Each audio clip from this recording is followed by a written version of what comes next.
what is this? You know, like, what is that? I didn't ask her to be a part of the party. I think I need to brush my hair. One second. I'm still not entirely used to the dark hair on camera thing, and I just feel like it looks like a black hole. Oh, you can see the dog's little face. Oh, baby.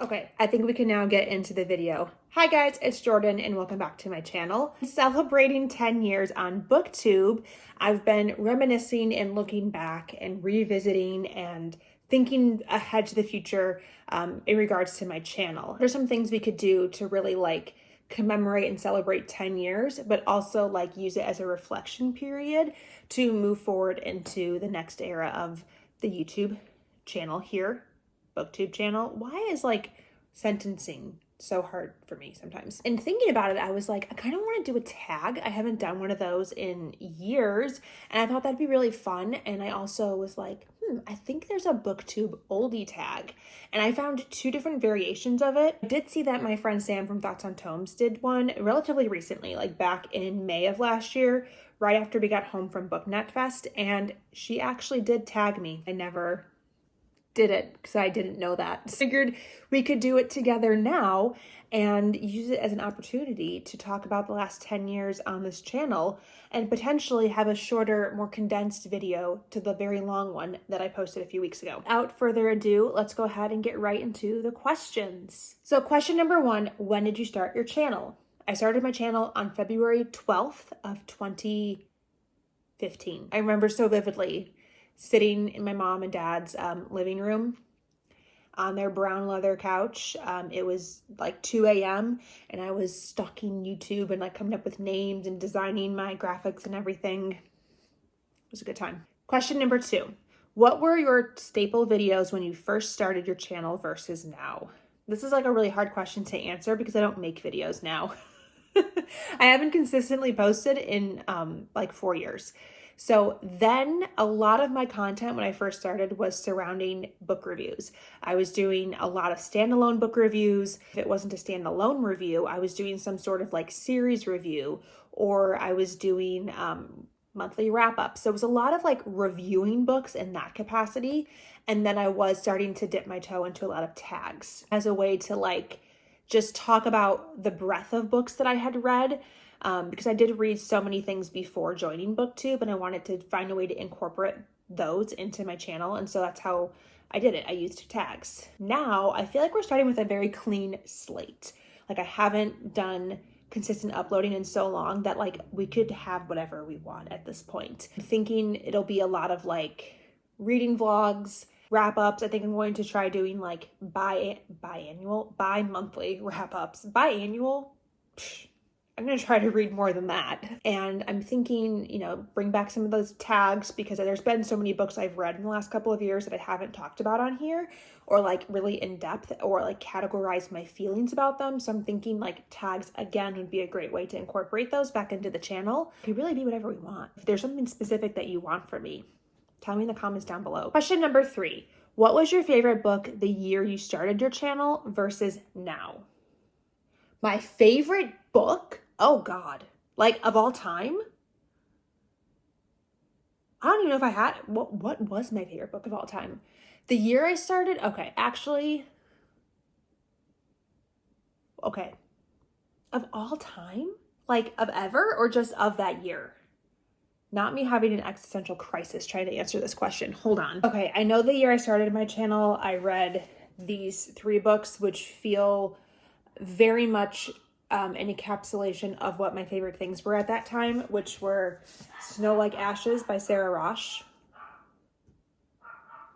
That dog is literally always barking. No. A Court of Thorns and Roses by Sarah J. Maas and Throne of Glass by Sarah J. Maas. I read all of these in 2015, so I had a very productive reading year in the fantasy sense. You can tell what kind of things I liked, right? Like fae, seasonal courts, fantasy, assassins, very the vibe of 2015. So these were some things that I loved the year I started my channel, and these all ended up, I believe, in my favorite books of the year video for that year. I can't tell you my favorite book right now. That is way too existential of a question. So I can tell you though, because I just don't feel connected to my reading. I don't know what I like. I haven't redetermined the kind of books that I like or what I'm looking for as a reader. I have to go on the whole journey all over again. So we're like really having 2015 2.0 this year, which I think will be a fun time. But my most recent 5-star book, the most recent book that I really enjoyed, is The Only One Left by Riley Sager. So like I absolutely adored this book. I flew through it. It was such a fun time, and it is not his most recent release, but it's his one from 2 years ago, so 2023. And it takes place in the 80s, and we're following this woman who is a caregiver, and she's had some controversy in the past of her caregiving career. Requires her to take a job that nobody wants because she needs a job and nobody will take this job. So they're sending her there as a result, and she has to care for this woman who inspired this childhood rhyme and is potentially the murderer of her entire family, and her name is Lenora Hope. So she has to travel to this mountainside, cliffside. Well, I guess it's like a cliffside because that's what they say in the book, and also is overlooking the ocean. So this cliffside manor that is the site of these 3 horrific murders, become the caregiver for potentially one of the, most infamous murderers of the area from the 1920s. And so we're going to learn like kind of the history of the house, the history of the murders, the truth of the murders, the history of our main character Kit. And I just like absolutely adored this. And so this is my most recent favorite 5-star read. This will probably be in my end of the year favorites because I'm going to do one of those this year. Question number 4. How has your reading and the reading trends of the community changed since you started your channel? Oh my God. Well, my reading, I feel like we've seen that journey in real time here. Starting back in 2015, I was reading like 50 to 70 books a year, and I was reading a lot of what was popular on Booktube. Like I was using Booktube as my recommendation source for everything. And if I hadn't like read it, it was on my TBR to be read. Lots of YA. I had just discovered YA not too long before I started my channel. So I was reading a lot of YA just to try to get caught up with the landscape of what Booktube was reading. So a lot of YA, a lot of like contemporary YA, a lot of fantasy YA. Dystopian was still like a huge genre that was like overpowering everybody at that time. So I was reading a lot of that. Nowadays, I read what book club assigns me, honestly. But I've been trying to dip my toe back into like, what do I like? And it seems like I've had a lot of really good success with murder mysteries, which doesn't surprise me. It's a genre that I've always really enjoyed. I mean, I was a Scooby-Doo kid. So like that seems like a really natural thing, Cyber Chase. Like, like those were the things that I really enjoyed as a kid. So murder mystery has always been like a really easy thing for me to get back into reading with. I did this with Gillian Flynn 10 years ago, and I'm doing it again kind of with like Riley Sager and Ashley Elston. So I don't really know what my reading's going to look like moving forward, but that's kind of my approach to what we're doing right now. And I'm trying to stay away from like the YA stuff and stick in the adult categories because I don't have a lot of success with YA anymore. I think I've just aged out of it, and I always want more from the characters and like more from the writing. And it's not that the authors aren't capable of, but they're writing for teens. Like they're writing with teens in mind, and I'm not a teen, and I'm not anywhere near a teen. As for the trends of the community, I don't know. The community doesn't feel the same. So I don't really know how I would compare that because the community doesn't like really have the same staples that it used to. Like the long form content isn't the same. Everyone isn't concentrated on Booktube anymore. Everybody is kind of spread across many platforms. So it doesn't feel as like centralized, as localized. Like book blogging was like a really tight-knit community, and then it grew to Booktube. So the community got bigger, and then it grew to Bookstagram, and now we have Book Talk. So creators are across all different platforms, and there's not one central one that's like tying us together anymore, just because there's so many different ways that you can approach the community, like the online book space. So I don't even know I know like a trend I see on TikTok a lot are romanticies. I don't know, is that the trend? But I know that's just what I'm seeing. It's not necessarily what everybody's doing. I don't know. That's like a really good question that I don't have an answer to. Question number 5. Anything you want to share about your life that has changed since you started your channel? Every facet. I was 22 when I started my channel. I was in between my 2 college eras. I had done some college in Minnesota, and I was going to be doing college local to my hometown. I was working 3 part-time jobs at the time. I was living with my parents.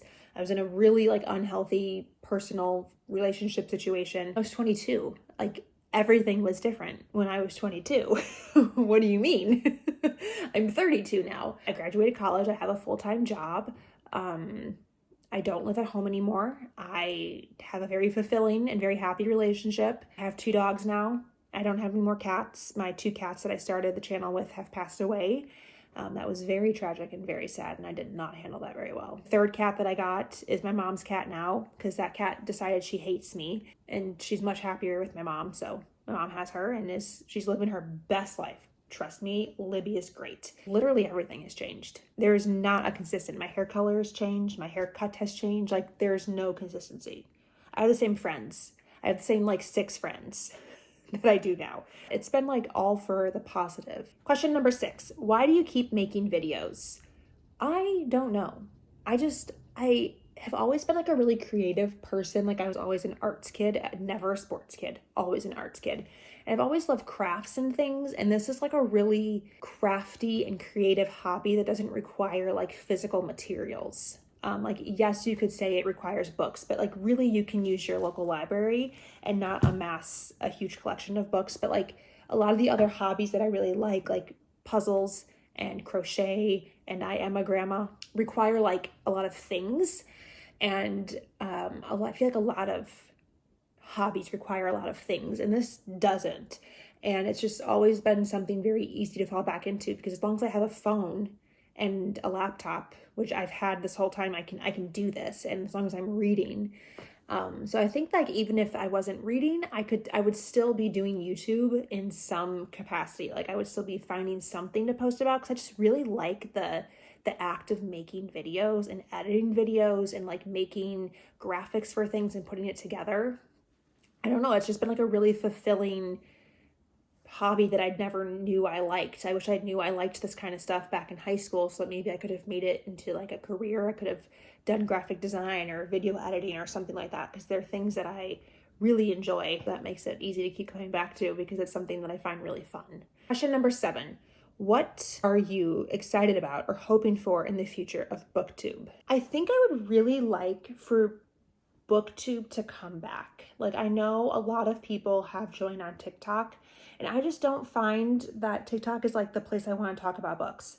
It's shorter form content, so it's like very list driven, and I've always had a really hard time coming up with like list style recommendations. So I have a hard time like keeping in my brain specifics about books to like list them in that way. That's why I've always had a hard time doing like, what are your top 5 favorite books featuring road trips? And like, I don't remember what books have road trips unless it's in the title. And like that content has never really appealed. I've never done that content here on YouTube. So it's been very hard to translate that to TikTok. I also just like find it really hard to like find community on TikTok for books when things were happening where we may not have access to that anymore and people were flocking back to YouTube. I was getting really excited because I was like, oh my gosh, YouTube space is going to flourish again.